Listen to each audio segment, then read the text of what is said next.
할렐루야. 오늘 우리 하나님의 크신 은혜가 예배 참여에 함께 하나님께 영광 올려드리는 여러분의 삶 가운데 충만하게 임하시기를 간절히 기원합니다. 오늘은 도전하는 교회 10번째 시간으로 내가 부득불 할 일임이라 라는 제목으로 함께 말씀을 나누려고 합니다. 오래전에 미국의 신문 가운데 하나인 USA Today라고 하는 신문사에서 설문조사를 한 적이 있습니다. 어떤 설문조사를 했는가 하면 하나님께 단 한 가지 질문을 할 수 있다면 어떤 질문을 하고 싶으십니까? 라는 그런 설문조사였습니다. 사람이 여러 가지 대답들이 많이 나왔는데 그 중에 가장 많이 하고 싶다는 질문은 무엇이었는가 하면 내 인생의 목적이 무엇입니까? 라고 하는 질문이었다고 합니다. 하나님께 물어보고 싶은 것이 있는데 그게 뭐냐 하면 도대체 내 인생의 목적이 무엇입니까? 라고 물어보고 싶었다는 것이죠. 그 이야기는 뭡니까? 많은 사람들이 이 땅을 살아가면서 내가 살아가는 이유가 무엇인가에 대하여 그만큼 많이 고민하고 있다는 것을 반증하고 있는 이야기입니다. 결혼한 부인이 열심히 청소도 하고 빨래도 하고 밥도 하다가도 어느 날 봄에 아지랑이가 성글성글 올라오는 것을 보면 손에 물을 묻히고 창밖을 쳐다보다가 문득 이런 생각을 할 때가 있습니다. 내가 지금 뭐 때문에 살아가고 있나? 행복에 겨워 결혼을 하고 임신을 해서 뱃속에 아기가 발로 차는 것을 신기해하며 행복해합니다. 그러다가 아기가 태어나면 너무 기쁘고 너무 즐거워서 어쩔 줄 몰라 하며 나도 모르게 기쁨의 눈물을 흘립니다. 그런데 밤마다 이 아기가 잠을 제대로 자지 않고 울어제끼는데 아기만 울어제끼는 것이 아니라 옆에 보니까 남편은 꿈쩍도 하지 않고 그냥 코를 골며 열심히 잠을 자고 있을 때, 나 몰라라 하고 자고 있을 때 나도 모르게 그 아기의 울음소리에 지쳐서 드는 생각이 도대체 나는 무엇 때문에 살아가고 있나? 그런 생각을 하는 분들이 있습니다.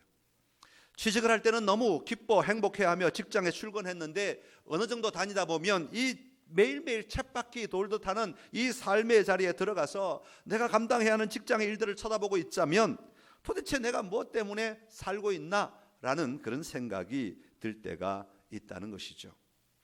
처음에는 이 모든 일들이 나에게는 꼭 맞는 일이고 나를 위한 선택이고 나를 가장 행복하게 할 거라고 생각했는데 지나고 보면 그것이 아닌 것 같기도 하고 또 어떤 때는 그런 것 같기도 하고 혼란스러워 할 때가 있다는 말이죠. 여러분, 왜 그런 일이 일어나겠습니까? 왜 그런 혼란들이 우리 안에 끊임없이 반복하여 계속해서 우리를 힘들게 하고 어렵게 하는가 하는 것입니다. 그 이유는 다른 것이 아니라 많은 사람들이 내가 이 땅에서 감당해야 할 일에 대하여 확신을 하다가도 놓쳐버릴 때가 많기 때문에 그렇습니다. 그것을 붙잡지 끝까지 붙들지 못하고 그냥 내 삶에 치여서 살아갈 때 내 삶에 의하여 내 소명이 빼앗겨 버릴 때 우리는 그런 생각에 빠질 수밖에 없고 그런 혼란에 우리 스스로를 던져 넣을 수밖에 없다고 하는 것입니다. 일반적으로 사람들이 교회 다니지 않는 사람들이 자기의 소명을 찾을 때는 내가 잘하는 일이 뭔가 이런 것을 가지고 소명을 찾을 때가 많이 있습니다. 그래서 내가 정말 잘하는 일을 취직을 하거나 그 일을 하게 되면 내가 소명을 발견했다라고 생각을 합니다. 그러나 우리 그리스도인들에게 있어서 소명은 좀 다릅니다.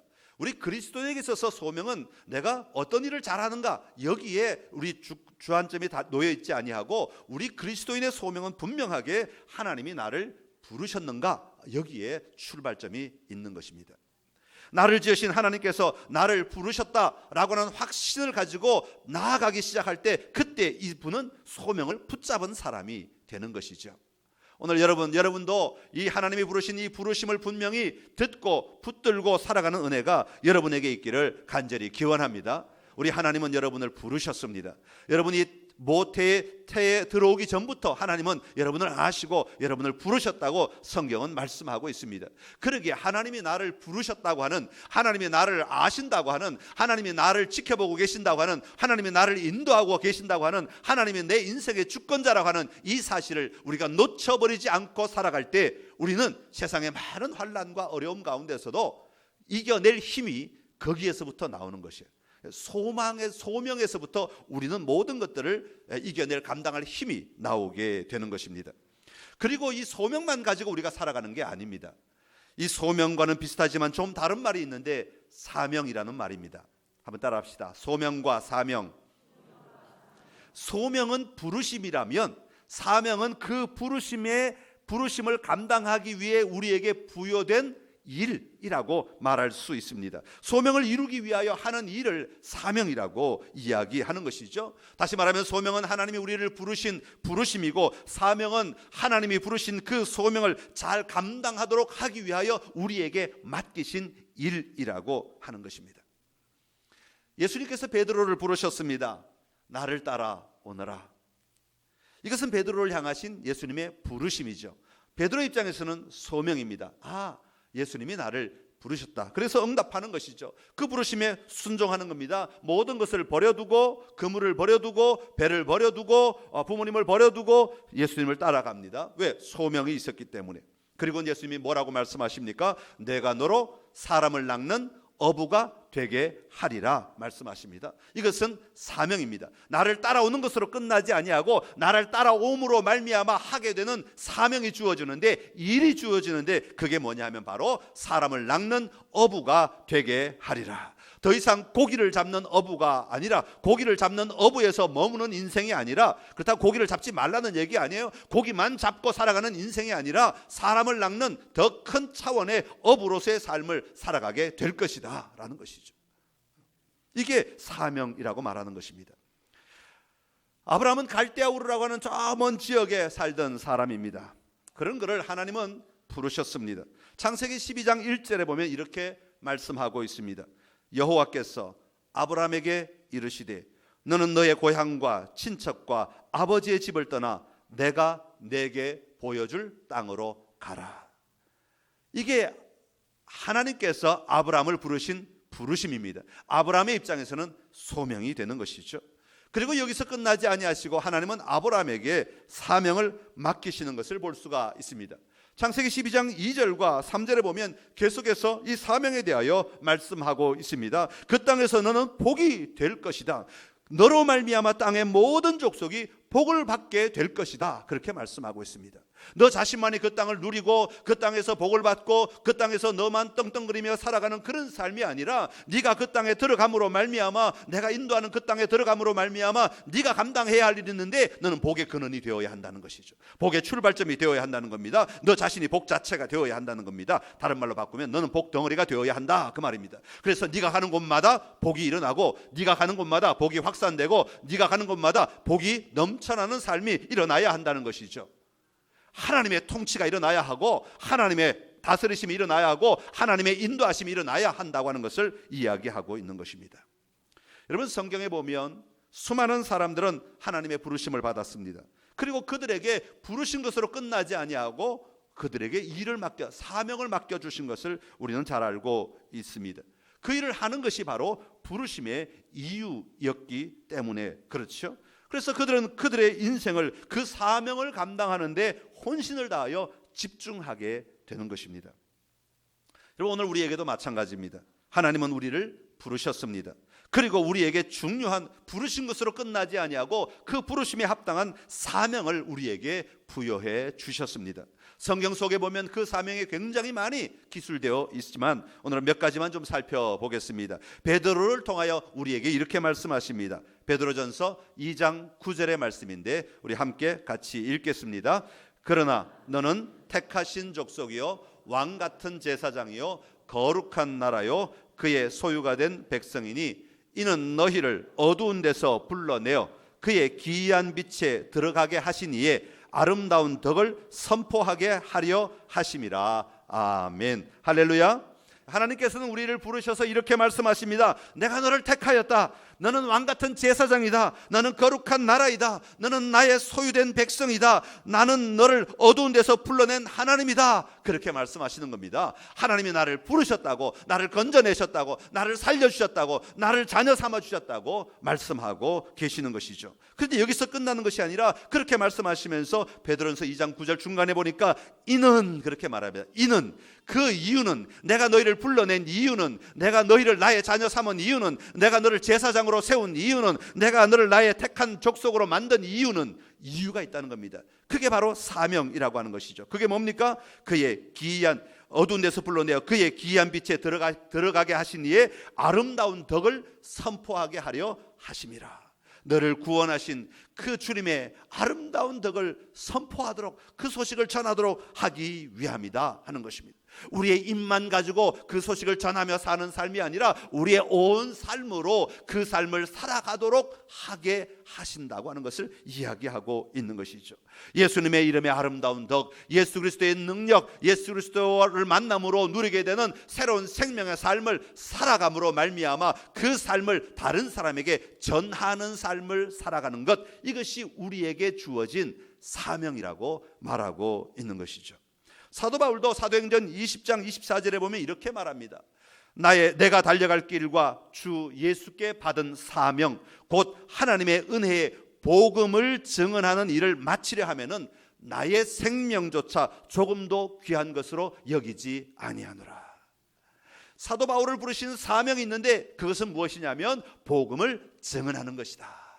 복음은 뭡니까? 하나님이 나를 살려주셨다는 것이죠. 그리고 하나님을, 여호와를 나의 하나님으로 모시고 내가 그 하나님의 나라를 누리며 살아가는 것을 말합니다. 이것보다 더 기쁜 소식이 어디 있겠습니까? 하나님이 창조하신 이 온 우주 만물 속에서 이 창조주신 하나님과 함께 더불어 이 땅을 누리며 살아가는 삶을 허락하셨다는 것이죠. 그 삶을 누리도록 만들어 주셨는데 이 아름다운 소식을 알지 못하고 살아가는 수많은 사람들을 향하여 이 아름다운 소식을 전해주며 그들로 하여금 이 아름다운 삶을 누리도록 만들어 주는 것, 이것이 나에게 주어진 사명이다. 그렇게 말하고 있는 겁니다. 여러분, 예수님도 제자들을 부르시고 사역하시다가 마지막에 이렇게 말씀하십니다. 마태복음 28장 18절부터 20절까지를 지상대명령이라고 말하는데 우리 함께 같이 읽겠습니다. 예수께서 나와 말씀하여 이르시되 하늘과 땅의 모든 권세를 내게 주셨으니 그러므로 너희는 가서 모든 민족을 제자로 삼아 아버지와 아들과 성령의 이름으로 세례를 베풀고 내가 너희에게 분부한 모든 것을 가르쳐 지키게 하라. 볼지어다 내가 세상 끝날까지 너희와 항상 함께 하시니라. 아멘. 할렐루야. 예수님은 이 땅의 사역을 마치시고 떠나가시면서 우리들에게 너희에게 중요한 사명을 내가 맡긴다, 그렇게 말씀하시면서 이 명령을 주고 계신 것이죠. 그 사명은 무엇입니까? 너희는 가서 모든 민족을 제자로 삼으라는 것입니다. 모든 사람들을 향하여서 예수 그리스도의 제자로 만들어라는 것입니다. 그래서 그들로 하여금 아버지와 아들과 성령의 이름으로 세례를 받게 하고, 다시 말하면 믿음을 고백하게 하고, 하나님의 백성이 되게 하고, 하나님의 자녀인 것을 고백하게 하고, 거기서 끝나는 것이 아니라 내가 너에게 분부한 모든 것을 가르쳐 지키게 하라. 먼저 가르치고 그것을 지키는 삶을 살아가도록 그 삶을 도와주고 그 삶과 함께 동행하고 그 삶을 세워가고 그 삶을 이끌어가는 삶을 살아라, 그렇게 말하고 있는 것이죠. 이것이 바로 예수님이 우리에게 주신 사명, 지상 대명령인 것입니다. 오늘 우리는 이 명령, 이 사명을 우리 마음에 품고 살아가는 자들이 그리스도인임을 분명히 기억해야 하는 것입니다. 오늘 많은 사람들이 여러 가지 관심을 다른 것에 둘 때가 참 많이 있습니다. 특별히 자기 자신의 어떤 유익만을 위하여 우리 그리스도인 됨을 사용하려고 할 때가 참 많이 있습니다. 그러나 우리가 그리스도인이 된 것은, 우리가 하나님의 자녀가 된 것은 우리로 하여금 먼저 하나님의 명령을, 예수 그리스도의 명령을 따르라고 말씀하시는 것입니다. 이게 1차 사명입니다. 그리고 그 사명을 감당하기 위해 우리의 삶에 주어진 또 다른 일들을 감당해 나가야 하는 것이죠. 그것을 2차 사명이라고 말할 수 있습니다. 그러기에 우리가 정말 관심을 두고 마음을 쏟고 우리의 생각이 흔들리지 않아야 하는 것은 하나님이 나에게 주신 이 귀한 사명, 내가 예수 그리스도의 복음을 전하고 그 복음을 전함으로 말미암아 예수님을 알지 못하는 사람들이 예수님의 제자가 되고 하나님의 자녀가 되고 하나님의 나라의 백성이 되게 하고 그 사람이 그 삶을 살게 할 뿐 아니라 그도 또한 나처럼 다른 사람에게 복음을 전하는 사람이 되게 하는 것, 이것이 바로 우리에게 주어진 사명인 것을 분명히 기억해야 할 것입니다. 여러분, 교회도 마찬가지입니다. 교회가 진짜 관심을 가지고 나아가야 할 사명은 이 교회 안에서 우리가 어떤 프로그램을 할 것인가, 어떤 기획을 할 것인가, 어떤 재미있는 일을 할 것인가, 어떻게 서로 아름답게 살아갈 것인가, 여기에 초점이 있지 않습니다. 교회의 진정한 1차 사명은 예수님이 우리에게 말씀하신 이 복음을 증언하라는, 복음을 선포하라는, 단순히 입으로만 선포하는 것이 아니라 우리의 삶으로 드러내고 우리의 삶으로 보여주고 그리고 그들로 하여금 그 삶을 살아가도록 만들 뿐 아니라 그들 또한 우리처럼 다른 사람에게 복음을 전하는 사람이 되게 하는 것, 이것이 교회에 주어진 1차 사명인 것이죠. 가장 중요한 사명인 것입니다. 그리고 그것을 위해서 우리가 함께 모이고 그것을 위해서 우리가 서로 협력하고 그것을 위해서 우리가 공동체를 이루어 나가고 그것을 위해서 우리가 함께 서로 사랑하며 서로 격려하며 힘을 북돋아 주는 것, 이것이 우리에게 주어진 2차 사명이 되는 것입니다. 그런데 정작 1차 사명은 놓쳐버리고 2차 사명이 진짜 1차 사명인 줄 알고 그것만을 감당한다면 교회는 교회의 바른 역할을 감당하지 못하게 되는 것입니다. 오늘 다시 한번 우리가 예수님이 나를 부르신 부르심을 분명히 인식하고 그 부르심에 응답하며 나아가는 선창의 모든 가족들이 될 수 있기를 간절히 기원합니다.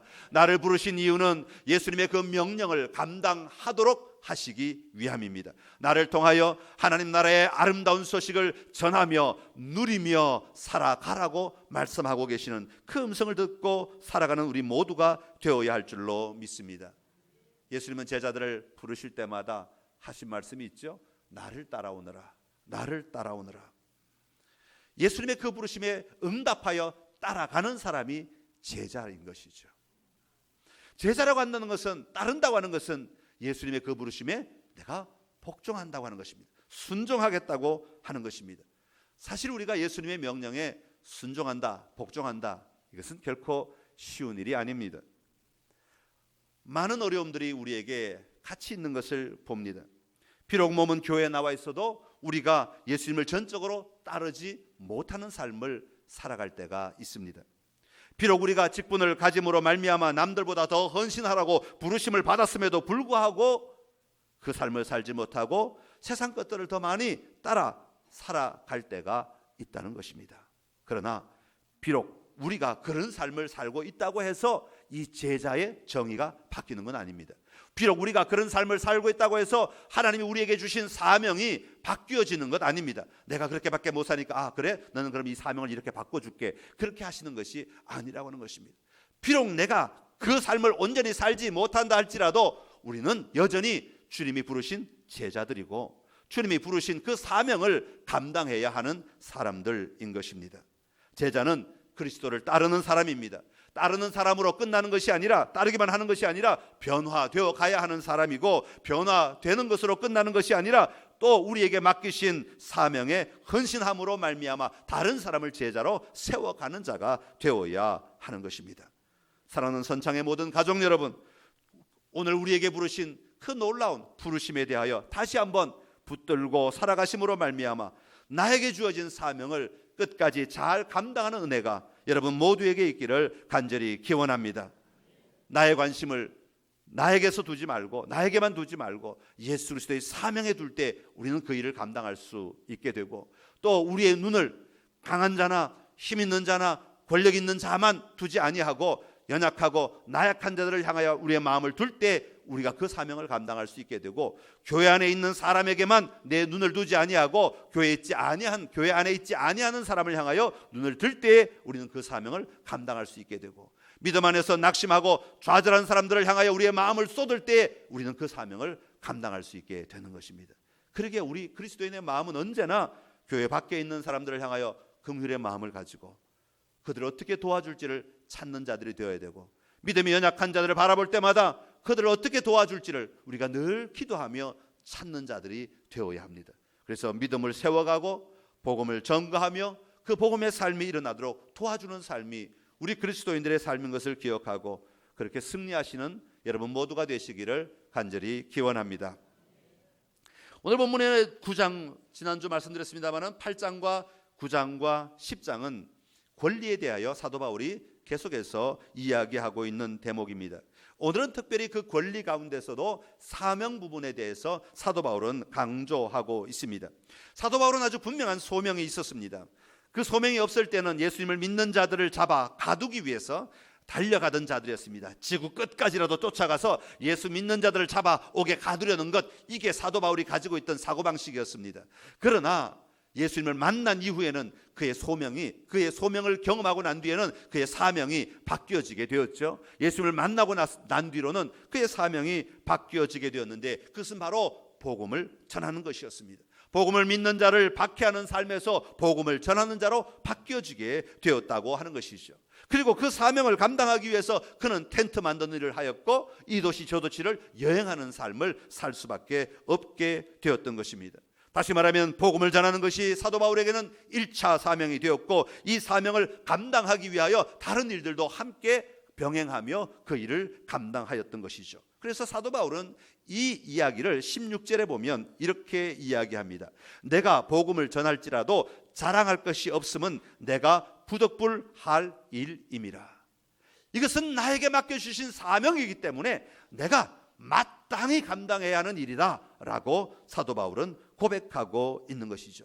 내가 임의로 하고 싶어서 선택한 일이 아니라, 내가 하다 보니까 일을 하면 좋겠다라고 생각해서 선택한 것이 아니라, 주님이 나를 부르신 주님이 나에게 맡겨주신 일이기에 내가 이것을 마땅히 감당해야 한다, 당연히 감당해야 한다라고 고백하고 있는 것입니다. 비록 바울의 삶의 자리에 어려움이 있고 힘든 고난이 있고 순적하지 아니하고 모든 막는 사람들이 있고 모든 막히는 일들이 있다 할지라도 그것에 굴하지 않을 수 있었던 이유 하나는 그에게 주어진 이 사명이 너무나 분명했기 때문입니다. 여러분, 오늘 우리 그리스도인들이 왜 흔들리는 삶을 살아가고 있습니까? 왜 교회 방만 나가면 이랬다 저랬다, 이 생각했다 저 생각했다, 이것 쫓아갔다 저것 쫓아갔다, 왜 우리의 마음이 흔들리는 갈대와 같이 왔다 갔다 합니까? 다시 한번 우리의 소명을 붙들고 우리의 사명을 붙들고 살아가는 우리 모두가 될 수 있기를 간절히 기원합니다. 예수님이 나를 부르셨다고 하는 이 분명한 소명의식과 그 부르심으로 말미암아 우리에게 주어진 이 분명한 사명을 붙들고 살아갈 때 우리는 흔들리지 않게 될 줄로 믿습니다. 그것은 부차적인 문제이기 때문에, 2차적인 문제이기 때문에, 그것 때문에 내 인생의 근원이 흔들리지 않게 되는 것이죠. 오늘 다시 한번 예수님이 통하여 우리에게 주신, 사도 바울을 통하여 우리에게 주신 이 귀한 사명, 복음을 전하며 다른 사람을 세워가며 다른 사람에게 예수 그리스도의 아름다운 소식을, 하나님 나라의 아름다운 소식을 전하며 살아가는 복된 삶이 우리 모두의 삶이 될 수 있기를 간절히 기원합니다. 여러분 모두가 이 복음에 온전히 사로잡혀서 우리 안에 이 복음으로 충만한 삶이 넘쳐나게 되기를 간절히 기원합니다. 프랑스의 계몽주의 학자 디드로라고 하는 사람이 있었습니다. 이 디드로는 어느 날 선물을 하나 받았는데 선물 상자를 열어보니까 아주 진홍색 실내복이 들어 있었습니다. 실내복이라면 옛날 같은 경우는 그 당시에는 이 가운같이 허리에 띠를 졸라매고 목욕 가운처럼 생긴 아주, 그런데 이 남자인데 아주 진한 진홍색, 굉장히 환한 색이잖아요. 굉장히 밝은 색 가운을 선물을 받은 거예요. 근데 처음에는 이상하게 생각하다가 입어보니까 환한 게 굉장히 좋거든요. 거울에 비춰보니까 자신의 모습이 달라 보여. 그래서 그 가운을 입고 집에서는 늘 생활을 하게 되었습니다. 그래서 책을 읽을 때에도 그 가운을 입고 서재에 앉아서 책을 읽는 거예요. 이 사람은 이제 철학자니까 책을 읽고 연구를 하고 책을 읽고 글을 쓰고 하는데 가운을 입고 책을 읽고 글을 씁니다. 그런데 평소에는 모르고 있다가 어느 날 갑자기 자기 옷에 진홍색이 눈에 확 들어오는데 그 진홍색과 비교하여서 자기가 앉아서 글을 쓰고 있는 이 책상이 얼마나 칙칙하고 초라해 보이는지, 얼마나 어두워 보이는지, 그전에는 이 옷 입기 전에는 전혀 그런 생각을 안 해보고 그냥 마땅히 당연히 있으니까 그냥 책상이다 그렇게 생각하고 썼는데 이 진홍색을 딱 입고 딱 비춰보니까 이 책상이 얼마나 칙칙한지 도저히 이 방의 분위기와 어울리지 않는 것 같아요. 나와 어울리지 않는 것 같아요. 그래서 사람을 시켜서 그 책상을 바꿉니다. 그리고 나니까 이 집 방 안에 있는 자기 서재 안에 있는 모든 것들이 다 맞지 않는 것을 발견하게 됩니다. 시계도 맞지 않는 것 같아요. 바꾸고 책장도 뭔가 색깔이 좀 이상하고 구조가 이상하고 다른 것으로 바꾸고, 그러다 보니까 얼마 시간이 지나고 나니까 자기 방에 있는 모든 것들이 다 바뀌어 있더라는 겁니다. 그걸 가리켜서 디드로 효과라 하는 학설이 있습니다. 여러분, 우리 삶에도 마찬가지입니다. 우리가 우리 안에 정말 중요한 복음의 옷을 입고 그 복음으로 우리가 살아가기 시작하고 그 복음으로 몸부림치기 시작하면, 그 복음이 내 삶의 기준이 되고 그 복음이 내 안에 사명이 되기 시작하면 우리의 삶의 자리를 다시 보이게 되는 것이죠. 그 복음에 비추어서 내가 가지고 있는 것들이 어떠한 것인가, 그 복음에 비추어서 내가 사용하는 말들이 어떤 것인가, 그 복음에 비추어서 내가 행동하는 모든 반경들은 어떤 것인가, 내가 만나는 사람들은 어떤 사람들인가, 내가 살아가고 있는 삶의 터전은 어떤 것인가를 보게 되는 것이고, 그로 말미암아 우리는 그것들을 변화시켜 나가는 힘이 그 안에서부터 나오게 된다는 것이죠. 사랑하는 성도 여러분, 여러분 안에 이 놀라운 능력이 여러분 안에 충만하게 임하시기를 간절히 기원합니다. 여러분에게 주신 분명하신 부르심을 붙들고 여러분을 향하신 그 사명을 가지고 살아갈 때 그것이 여러분의 삶의 환경들을 바꾸어가는 능력이 되기를 간절히 기원합니다. 그 기준으로 여러분의 삶을 바라보십시오. 여러분의 관계들을 바라보십시오. 그 기준으로 여러분의 환경들을 바라보십시오. 내가 절제해야 할 것은 없는가? 내가 바꾸어야 할 것은 없는가? 내가 더 다듬어야 할 영역은 없는가? 내가 새롭게 세워가야 할 영역은 없는가? 그것을 보기 시작할 때 우리의 삶은 예수 그리스도의 복음으로 말미암아 변화되어 가는 삶을 살아갈 수 있게 되고, 그로 말미암아 하나님 나라의 풍성한 열매들을 비로소 거두게 되는 것입니다. 교회에 앉아 있다고 풍성한 열매가 갑자기 도깨비 방망이처럼 탁 나오는 것 아닙니다. 우리 앞에 밥상이 차려지는 것 아닙니다. 우리가 그 삶으로 살아갈 때 그 현장 속에서 놀라운 승리의 삶을 맛보게 되는 것입니다. 오늘 그런 놀라운 승리가 여러분의 삶의 현장에서 매일매일 넘쳐나게 되시기를 간절히 기원합니다. 옛날 우리 어머니들을 보면 가정을 위해서 참 많이 헌신하신 것 같아요. 물론 지금 어머니들도 동일합니다. 옛날에는 좀 더 많이 보였을 뿐이죠, 그죠? 옛날에는 정말 자기 옷은 안 사입어도 가족들을 위해서 아끼고 헌신하신 그런 어머니들이 참 많았죠.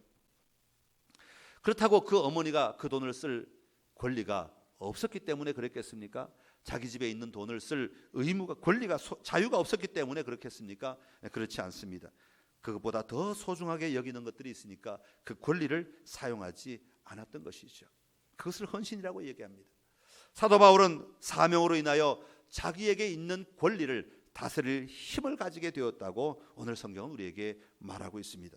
사도 바울도 자기에게는 분명한 권리가 있다고 말합니다. 1절에 보면 나는 자유인이다, 나는 사도이다, 나는 예수 우리 주를 보았다, 나도 먹고 마실 권리가 있다, 그렇게 자기의 권리를 다 이야기합니다. 그러나 내가 이런 권리가 있지만 이런 권리를 내가 마음대로 행사하지 않는 이유는, 이 권리를 주장하지 않는 이유는 권리가 없기 때문이 아니라 12절에 보면 그리스도의 복음에 아무 장애가 없도록 하기 위함이다, 그렇게 말합니다.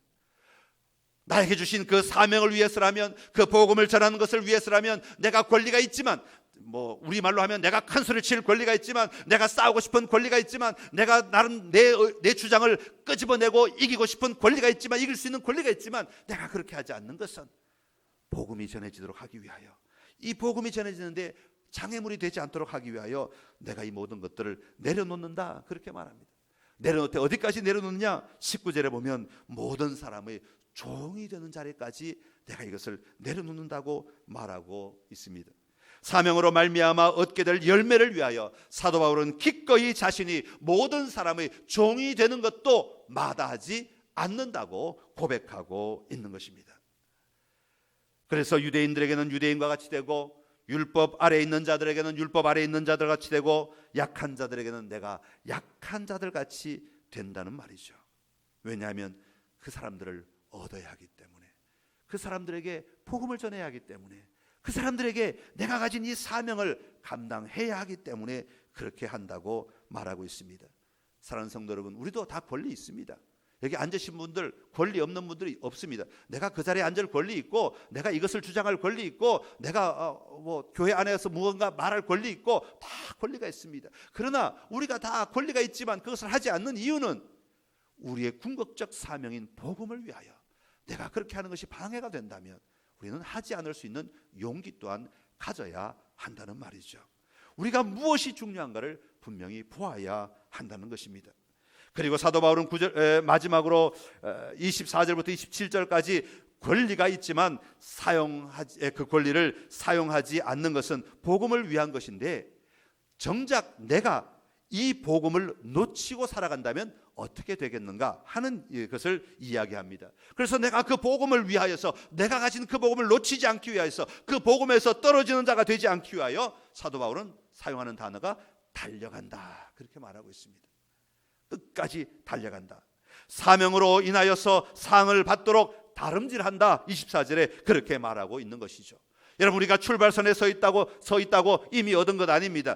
경주장의 중간쯤 달려갔다고 이미 얻은 것 아닙니다. 우리는 끝까지 달려가야 하는 자들입니다. 결성점에 도달해야 한다고 하는 것이죠. 그 결성점에 도달하기까지는 우리는 철저하게 절제하고, 우리는 철저하게 자신을 치고, 우리 자신을 독려하고 격려해서 그 경주의 삶을 끝까지 달려가는 자가 되어야 한다고 말하고 있는 것입니다. 오늘 우리의 결성점은 어디입니까? 이 땅에서 5년 뒤, 10년 뒤 결성점이 아닙니다. 우리의 결성점은 하나님 앞에 서는 그 순간입니다. 여러분, 하나님 앞에 서는 그 순간까지 여러분이 붙들고 있는 이 복음을 붙들고 여러분의 삶의 자리에 흔들리지 않는 삶을 살아가게 되시기를 간절히 기원합니다. 내 몸이 약해졌다고 복음도 소용없다 그러고 버리지 마십시오. 내 환경이 어려워졌다고 아유 복음이 무슨 의미가 있어, 당장 먹고 사는 게 급한데 하고 복음을 내팽개치지 마십시오. 끝까지 달려가셔야 됩니다. 어떠한 환경이 온다 할지라도 그것에 의하여 내 삶이 흔들리지 아니하고 끝까지 달려갈 때 우리는 진정한 승리의 삶을 살아가게 될 것이고 사명을 감당했다고 말하게 될 것입니다. 바라기는 우리 선창의 모든 가족들이 끝까지 잘 경주에 임하심으로 승리를 누리는, 하나님 앞에서 기쁨의 상을 받는 우리 모두가 될 수 있기를 간절히 기원합니다. 기도하겠습니다.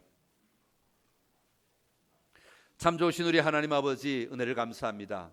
우리를 불러주셔서 하나님의 자녀라, 하나님의 백성이라, 하나님의 아들이라 딸이라 말씀하여 주시니 감사합니다.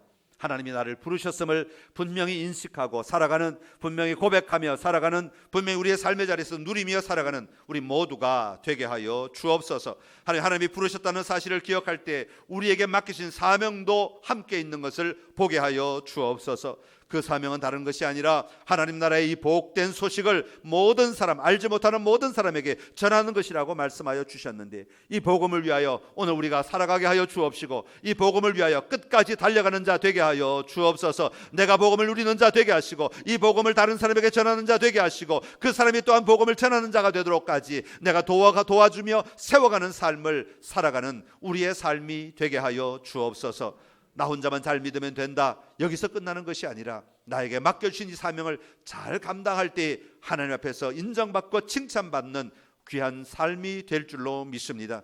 주여, 우리를 도와주시어서 이 사명 끝까지 감당하도록 하나님 역사하여 주옵소서. 예수님의 이름으로 기도드리옵나이다. 아멘.